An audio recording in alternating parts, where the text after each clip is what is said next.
ये कहानी है एक ऐसी दुनिया की जहां इंसान की उम्र 25 साल के बाद बढ़ना बंद हो जाती है। अगर उन्हें और जीना है तो उन्हें टाइम कमाना पड़ता है और इस दुनिया में टाइम ही यहाँ की करेंसी है। 25 साल के बाद उन्हें 1 साल का वक्त दिया जाता है और उनके हाथों में एक टाइमर चलना शुरू हो जाता है। तो कहानी की शुरुआत में विल को दिखाया जाता है जो कि गेटो नाम के शहर में अपनी मॉम के साथ रहता है। उसकी मॉम दिखने में तो उसी की उम्र की थी, पर उन्हें आज 50 साल पूरे हो गए थे, क्योंकि इस दुनिया में 25 साल के बाद उम्र नहीं बढ़ती। वो जैसे हैं वैसे ही रहते हैं और जीने के लिए टाइम को कमाते हैं। इस दुनिया में लोगों को अलग अलग टाइम जोन में बांटा था। जो अमीर थे वो अलग टाइम जोन में रहते थे, जिनके पास जीने के लिए लाखों अरबों साल हैं। और यहाँ गेटो में लोगों के पास 1 या 2 दिन का ही टाइम होता है, जिन्हें जीने के लिए अगले दिन का टाइम कमाना पड़ता है। और इस गेटो शहर में ऐसे चोर भी हैं जो कि टाइम को चुरा लेते हैं। अब इधर विल और उसकी मॉम भी जीने के लिए टाइम कमाते थे, क्योंकि उनके पास भी 2 या 3 दिन का ही टाइम रहता था। अब विल की मॉम उसे कहती है कि उन्हें आज ज्यादा काम है तो वो घर नहीं लौटेंगी, वो उसे कल बस स्टॉप पर मिले। तो विल उन्हें ठीक है कहता है और उसके बाद हम आपका बर्थडे सेलिब्रेट करेंगे। जिसके बाद विल अपने काम पर चला जाता है, पर जाने से पहले उसकी मॉम उसे 30 मिनट देती है और खाना खा लेना कहती है। जिसके बाद विल अपनी कंपनी में पहुंचता है, जहां जब वो ब्रेकफास्ट करने के लिए जाता है तो वो देखता है कि सभी खाने की चीजों के रेट पहले से बढ़ चुके थे। मतलब कि अब उन्हें खाने के लिए ज्यादा टाइम देना था, क्योंकि यहाँ टाइम ही सब कुछ है। अब विल रात में अपना काम खत्म करने के बाद यहाँ से अपने दोस्त के साथ एक क्लब में जाता है, जहाँ वो एक अमीर आदमी को देखता है जिसके पास 116 सालों का टाइम था। और यहाँ क्लब में सभी लोग उसी की बात कर रहे थे। विल यहाँ नोटिस करता है कि एक आदमी उस अमीर आदमी पर काफी देर से नजर गड़ाए बैठा है, जो कि एक गैंगस्टर का आदमी था जो लोग टाइम चुराते हैं। इसलिए विल उस अमीर आदमी के पास जाता है और उसे कहता है कि तुम्हें यहाँ से चले जाना चाहिए, यहाँ तुम्हारा टाइम चोरी हो सकता है। पर इससे पहले कि वो आदमी समझ पाता, यहाँ पर वो गैंगस्टर अपने आदमियों के साथ आ जाता है, जिसे देखकर सभी लोग यहाँ से भाग जाते हैं। पर विल छुपकर उन्हें देख रहा था। अब वो गैंगस्टर उस अमीर आदमी से एक मुकाबला करने के लिए कहता है, वो उसके बाद ही उसका टाइम लेगा। तो वो आदमी उससे थोड़ा वक्त मांगता है। उसने बहुत शराब पी ली थी, तो वो वॉशरूम में उल्टी करने के लिए चला जाता है, जहाँ विल आकर उस आदमी को इनसे बचा कर ले जाता है। अब ये लोग उनका पीछा भी करते हैं, पर वो दोनों एक बिल्डिंग में छुप जाते हैं, जहाँ वो आदमी विल को अपने बारे में बताता है कि उसका नाम हेनरी है और वो लगभग 105 साल जी चुका है। पर अब उसमें जीने की कोई इच्छा नहीं है, क्योंकि अमीरों के पास जो टाइम है उससे किसी न किसी की मौत हुई है। मतलब कि अमीरों की लंबी उम्र के लिए गरीबों को मरना पड़ता है, इसलिए यहाँ की महंगाई भी बढ़ाई जाती है और जगह जगह पर अलग अलग टाइम जोन भी इसीलिए बने हैं। और यहाँ का सिस्टम ऐसे ही काम करता है। फिर वो विल से पूछता है कि अगर तुम्हारे पास मेरे जितना टाइम होता तो तुम क्या करते। तो विल कहता है मैं बार बार अपना टाइम देखना बंद कर देता, क्योंकि वो बार बार अपना टाइम देखता था कि उसके पास कितना टाइम बचा है। और फिर वो कहता है मैं तुम्हारी तरह टाइम को वेस्ट नहीं करता।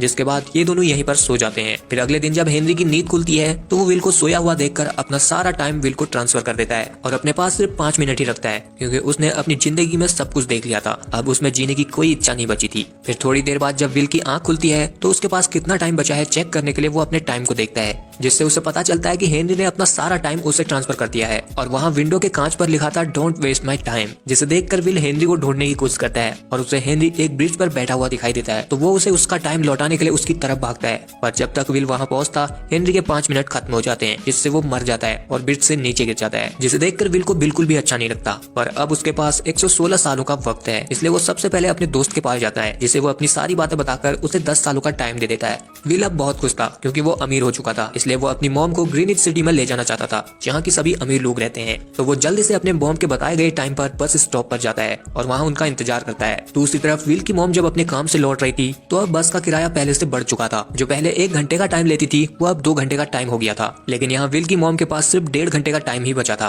वो ड्राइवर से कहती है कि उनका बेटा बस स्टॉप पर उनका इंतजार कर रहा है, बाकी का टाइम वो वहाँ पहुँचने पर दे देगी। लेकिन ड्राइवर उनकी बात को नहीं मानता। तो अब विल की मॉम यहाँ से भाग कर ही अपने घर की तरफ जाने लगती है। दूसरी तरफ उधर विल अपनी मॉम का इंतजार कर रहा था। तो उधर बस तो आती है, पर उसमें उसकी मॉम नहीं थी, जिसे देखकर वो समझ जाता है कि कुछ न कुछ तो गड़बड़ जरूर है। इसलिए वो यहाँ से अपनी मॉम को ढूंढते हुए भागने लगता है। उधर उसकी मॉम के पास भी अब बहुत कम टाइम बचा था और तभी इधर विल भी पहुंच जाता है, जिसे देखकर उसकी मॉम विल की तरफ भागती है, क्योंकि अब उनके पास कुछ ही सेकंड बचे थे। विल भी अपनी मॉम को देखकर समझ जाता है कि उनका टाइम खत्म होने वाला है, इसलिए वो भी उनकी तरफ भागता है और अपना हाथ आगे बढ़ाता है। पर जैसे ही विल की मॉम उस तक पहुंचने वाली थी, उसी टाइम पर विल की मॉम का टाइम खत्म हो जाता है और वो मारी जाती है, जिससे अब विल बहुत ज्यादा दुखी हो जाता है, क्योंकि उसके पास इतना ज्यादा टाइम था, पर फिर भी वो अपनी मॉम को नहीं बचा पाया। दूसरी तरफ अगले दिन हेनरी की बॉडी टाइम कीपर्स को मिल जाती है। टाइम कीपर्स जो कि यहाँ की पुलिस की तरह हैं, जो टाइम चुराने वालों को पकड़ती है। अब उन्हें लगता है कि हेनरी का टाइम किसी ने चुरा कर उसे मार दिया है, तो वो अपनी इन्वेस्टिगेशन करना शुरू करते हैं। उधर विल के पास भी अब अपना कोई नहीं बचा था, पर अब वो अमीर हो चुका था, इसलिए वो ग्रीनिच सिटी चला जाता है, जहाँ की अमीर लोग रहते हैं। यहाँ पहुंचकर सबसे पहले पहले उसने 2 महीने देकर 5 स्टार होटल में एक आलीशान कमरा लिया और दबा के सालों बाद भर पेट खाना खाया, जिसके लिए उसे 1 हफ्ता देना पड़ा। अब उसे यहाँ इतनी जल्दी जल्दी खाता हुआ देख एक लड़की भी उसके प्यार में पड़ गई, जो उसे बहुत देर से देखे जा रही थी।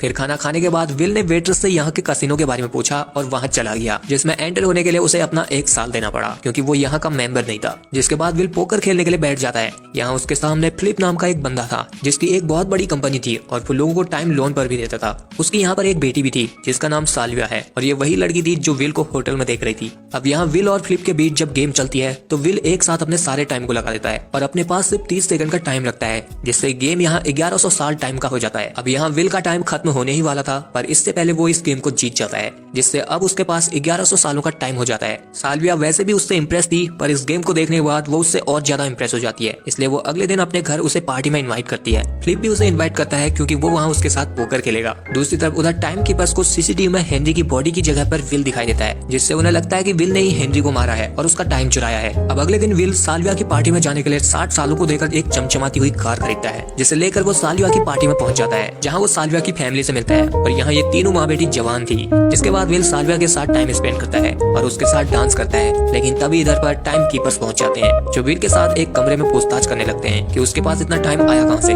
तो विल उन्हें बताता है कि उसे हेनरी नाम के आदमी ने अपना सारा टाइम दे दिया था, जिसके बाद उसने इतने सारे साल पोकर में जीते हैं। लेकिन इधर टाइम कीपर रेमंड को लगता था कि उसने ही हेनरी को मारा है और उसका टाइम चुराया है, इसलिए वो अब विल का सारा टाइम एक कैप्सूल में वापस ले लेता है और उसके पास सिर्फ 2 घंटों का टाइम छोड़ता है। अब इससे पहले कि वो लोग विल को अपने साथ ले जाते, विल ने इनके साथ लड़कर गन ले ली और साल्विया को गन पॉइंट करके उसे अपने साथ भगा ले गया। यहाँ रेमंड उनका पीछा कर रहा था, पर विल उसे किसी तरह चकमा देकर निकल गया। अब विल ने एक सेफ जगह पर गाड़ी रोकी और साल्विया से थोड़ा टाइम मांगा। साल्विया उसे अपने घर छोड़ने के लिए कहती है, पर विल ने उसे कहा अगर उसने उसे छोड़ दिया तो वो लोग उसे मार देंगे। जिसके बाद विल यहाँ से अपने शहर गेटो की तरफ जाने लगा, पर रास्ते में टाइम चोर गैंगस्टर ने रोड पर कीला बिछाकर इनका एक्सीडेंट करा दिया, जिससे ये दोनों गाड़ी में बेहोश हो गए। पता नहीं ये कैसे जिंदा बच गए, गाड़ी के तो परखच्चे उड़ गए थे। खैर तभी यहाँ पर टाइम चोर गैंगस्टर आ गया, जिसने विल का टाइम देखा तो उसके पास लगभग 35 मिनट का ही टाइम बचा था। पर ये लोग जब साल्विया का टाइम देखते हैं तो उसमें 100 साल थे, जिन्हें अब टाइम चोर गैंगस्टर चुरा लेता है और यहाँ से चला जाता है। फिर थोड़ी देर बाद जब साल्विया और विल को होश आया तो साल्विया अपने हाथ में 35 मिनट का ही टाइम बचा हुआ देखती है, जिसे देखकर वो परेशान हो जाती है कि उसका टाइम गया तो गया कहाँ, और अब इन दोनों के पास सिर्फ 30 मिनट का ही टाइम बचा था। तो विल साल्विया को लेकर जल्दी से अपने दोस्त के घर पहुंचा, जिसे उसने 10 साल दिए थे, पर वहाँ उसके दोस्त की बीवी ने बताया कि उसने अपना सारा टाइम शराब में उड़ा दिया और वहीं मर गया। वो इसका जिम्मेदार विल को मानती थी, क्योंकि उसने ही उसे 10 साल का टाइम दिया था। अब यहाँ इन दोनों के पास सिर्फ 2 या 3 मिनट का ही टाइम बचा था। तो विल को साल्विया की कान में 2 बालियां दिखती हैं, जिन्हें बेचकर उन्हें 48 घंटों का टाइम मिल जाता है, जिससे अब दोनों के पास एक दिन का टाइम हो गया था। जिसके बाद विल साल्विया के डैड को कॉल करता है और उन्हें साल्विया के बदले में 1000 सालों का टाइम देने के लिए कहता है। पर वहाँ पर टाइम कीपर रेमंड भी था, जो उसे कहता है कि 1000 सालों को जीने के लिए तुम जिंदा नहीं बचोगे। तो विल अब उसे कहता है कि अगर ऐसा है तो उन्हें 1000 सालों को डे 10 के टाइम जोन पर बांट देना। जिसके बाद विल साल्विया को अपने साथ अपने घर ले जाता है, जहाँ विल साल्विया को बताता है कि उसके पिता लोगों को टाइम चुराकर गरीबों को बांटते थे, जो अपना एक दिन जीने के लिए बहुत मेहनत करते हैं, क्योंकि उनका मानना था कि लोगों को अपने हक का टाइम मिलना चाहिए। पर इसमें उसके पिता की मौत भी हो गई थी। वो साल्विया को अपनी मॉम के बारे में बताता है कि उसकी मॉम टाइम खत्म होने की वजह से मारी गई, और यहाँ साल्विया उसके बारे में जानकर उसे और ज्यादा पसंद करने लगी। फिर अगले दिन विल को पता चलता है कि साल्विया के डैड ने डे 10 के टाइम जोन में 1000 साल नहीं भेजे, तो वो अब साल्विया को उसके घर छोड़ने का डिसाइड करता है, क्योंकि वो साल्विया को तकलीफ देना नहीं चाहता था। इसलिए वो साल्विया को लेकर फोन बूथ के पास जाता है और उसे एक गन देकर अपने डैड से बात करने के लिए कहता है और खुद रोड किनारे बैठ जाता है। अब साल्विया जब अपने डैड से बात कर रही थी तो वो जब पीछे मुड़कर देखती है तो वहाँ विल के पीछे गन पॉइंट करके रेमंड आ गया था, जिसे देखकर साल्विया घबराकर रेमंड के ऊपर गोली चला देती है। जिसके बाद विल जब रेमंड का टाइम देखता है तो उसके पास बहुत कम टाइम बचा था, तो विल उसे अपने 2 घंटे दे देता है, क्योंकि टाइम कीपर्स को अपने डे बाय डे का टाइम मिलता था। इसके बाद विल साल्विया को लेकर उसकी गाड़ी में यहाँ से निकल जाता है। अब क्योंकि साल्विया ने भी एक टाइम कीपर पर गोली चलाई थी तो उसे भी विल के साथ क्रिमिनल समझा जाता है। लेकिन साल्विया के डैड साल्विया को इस केस से बचाना चाहते थे, इसलिए वो रेमंड को टाइम रिश्वत में देने की कोशिश करते हैं। वो उससे जितना टाइम मांगना है उतना मांग लो कहते हैं,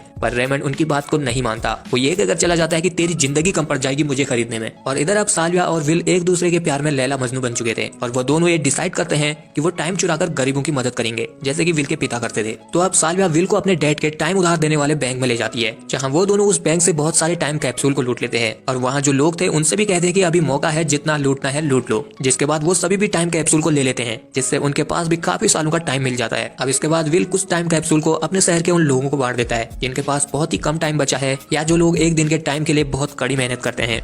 अब उनके इस कांड की वजह से टाइम कीपर्स उन्हें पकड़ने के लिए 10 सालों का इनाम रख देते हैं। और उधर साल्विया और विल एक होटल में जाते हैं। उनके पास अब बहुत सारे टाइम कैप्सूल भी है और बहुत ज्यादा टाइम भी, लेकिन वहाँ अब इन्हें वो गैंगस्टर भी ढूंढ रहा था क्योंकि वो इनसे इनका टाइम चुराना चाहता था। इसलिए वो यहाँ उनसे विल और साल्विया का पता गुलवा लेता है जिन्हें उन्होंने टाइम दिया था। जिसके बाद वो उस होटल में पहुंच जाता है जहाँ विल और साल्विया थे और वो लोग इन्हें पकड़ लेते हैं। अब गैंगस्टर बड़ी आसानी से इनका टाइम ले सकता था, पर उसमें विल के साथ हैंड गेम खेलने की चुल मच गई। जिसका हाथ ऊपर होगा टाइम उसी को ट्रांसफर होगा। तो अब विल पहले तो उसे अपना टाइम लेने देता है, पर जब उसके पास कुछ ही सेकंड बचे थे तो वो अपना हाथ ऊपर कर लेता है, जिससे अब गैंगस्टर का सारा टाइम विल को ट्रांसफर होने लग जाता है। और फिर गैंगस्टर के पास जब 2 या 3 सेकंड ही बचे थे तो विल उसके आदमियों से गन छीनकर सभी को निपटा देता है और गैंगस्टर तो टाइम खत्म होने की वजह से बेमौती मारा जाता है। जिसके बाद ये दोनों यहाँ से भाग जाते हैं क्योंकि अब इधर टाइम कीपर्स भी पहुंच चुके थे। भागते हुए विल को दिखाई देता है कि उन लोगों ने यहाँ लोन इंटरेस्ट और कॉस्ट कटिंग बढ़ा दी है, जिससे विल साल्विया से कहता है कि हम चाहे कितने भी 1000 साल चुरा कर बांटते हैं, इससे कुछ नहीं बदलेगा क्योंकि वो महंगाई और कॉस्ट कटिंग बढ़ा देंगे। अगर वो लाखों साल चुरा कर बांटे तभी वो सिस्टम को बदल सकते हैं। तो इससे साल्विया को एक आइडिया आता है। वो दोनों अगले दिन पहुंच जाते हैं ग्रीनिच सिटी, जहां साल्विया अपने पिता के सामने सरेंडर होने का नाटक करती है और तभी विल उसके पिता को गन पॉइंट कर लेता है। जिसके बाद वो दोनों उसके पिता को गन पॉइंट करके उनकी तिजोरी से एक कैप्सूल को चुराते हैं जिसमें कि 1 करोड़ साल थे, जिन्हें देखकर विल कहता है कि वो अब इन सारे सालों को गरीबों में बांट देगा। साल्विया के पिता उसे ऐसा करने से रोकते हैं क्योंकि ऐसा किया तो सारा सिस्टम बिगड़ जाएगा और वहाँ उनकी सारी कंपनियां भी बंद हो जाएंगी। पर विल और साल्विया उस कैप्सूल को लेकर यहाँ से चले जाते हैं। इस बात का पता जब रेमंड को चलता है तो वो उन्हें ढूंढने के लिए निकल जाता है। उसके पास 45 मिनट ही बचे थे तो वो अपने आज के दिन का टाइम मांगता है, पर इससे पहले कि वो टाइम लेता उधर विल और साल्विया की उसे गाड़ी दिख जाती है तो वो उनका पीछा करने लग जाता है। जिससे अब भागते हुए विल और साल्विया अपने शहर गेटो में पहुंच जाते हैं जहां रेमंड उनकी गाड़ी पर अपनी गाड़ी ठोक देता है। पर इससे पहले रेमंड उन्हें पकड़ता विल उस टाइम कैप्सूल को एक बच्चे को देकर गरीबों में बांटने के लिए कहता है, जिससे अब यहाँ पर सभी लोग टाइम को पाने के लिए भागते हैं और इस बात का फायदा उठाकर विल और साल्विया यहाँ से भागने लग जाते हैं। पर रेमंड अभी भी उनका पीछा अपनी कार से करता है और उन्हें एक जगह पर गन पॉइंट कर लेता है। अब यहाँ पता चलता है कि रेमंड भी गेटो शहर से ही था, पर वो ग्रीनिच के सिस्टम के लिए काम करता था जो कि गरीबों को आगे बढ़ने नहीं देते। अब यहाँ विल और साल्विया के पास भी सिर्फ 2 मिनट का टाइम बचा था तो विल रेमंड से कहता है कि अगर हमें जिंदा पकड़ना चाहते हो तो तुम्हें मेरा टाइम वापस देना होगा जो मैंने तुम्हें दिया था। जिससे अब रेमंड को अपने टाइम की याद आती है। वो जब अपने हाथ को देखता है तो उसके पास सिर्फ 5 सेकंड का टाइम बचा था और जब उसका टाइम खत्म हुआ तो उसकी जीवन लीला वहीं पर समाप्त हो गई। और अब यहाँ विल और साल्विया के पास भी सिर्फ 1 मिनट ही बचे थे तो वो दोनों मरने के लिए तैयार हो जाते हैं। पर तभी विल को रेमंड की गाड़ी दिख जाती है, इसलिए अब ये दोनों उसकी गाड़ी में टाइम लेने के लिए भागते हैं और विल वहां पहुंचकर टाइम ले लेता है। इसके बाद वो साल्विया की तरफ भागता है क्योंकि उसके पास सिर्फ 5 सेकंड ही बचे थे और जब साल्विया का टाइम खत्म होने ही वाला था तो विल उसका हाथ पकड़ लेता है, जिससे अब दोनों को टाइम मिल चुका था और दोनों ही बच जाते हैं। जिसके बाद हमें दिखाया जाता है कि साल्विया के डैड की कंपनी अब बंद हो चुकी है क्योंकि डेटन के सारे गरीब लोगों के पास भी अब बहुत सालों का टाइम था और वो ग्रीनिच सिटी में शिफ्ट हो रहे थे, जिससे इनका पूरा सिस्टम बिगड़ चुका था। फिर हमें विल और साल्विया को दिखाया जाता है जो अब गरीबों का मसीहा बनकर एक बहुत बड़े टाइम बैंक को लूटने के लिए निकल पड़ते हैं।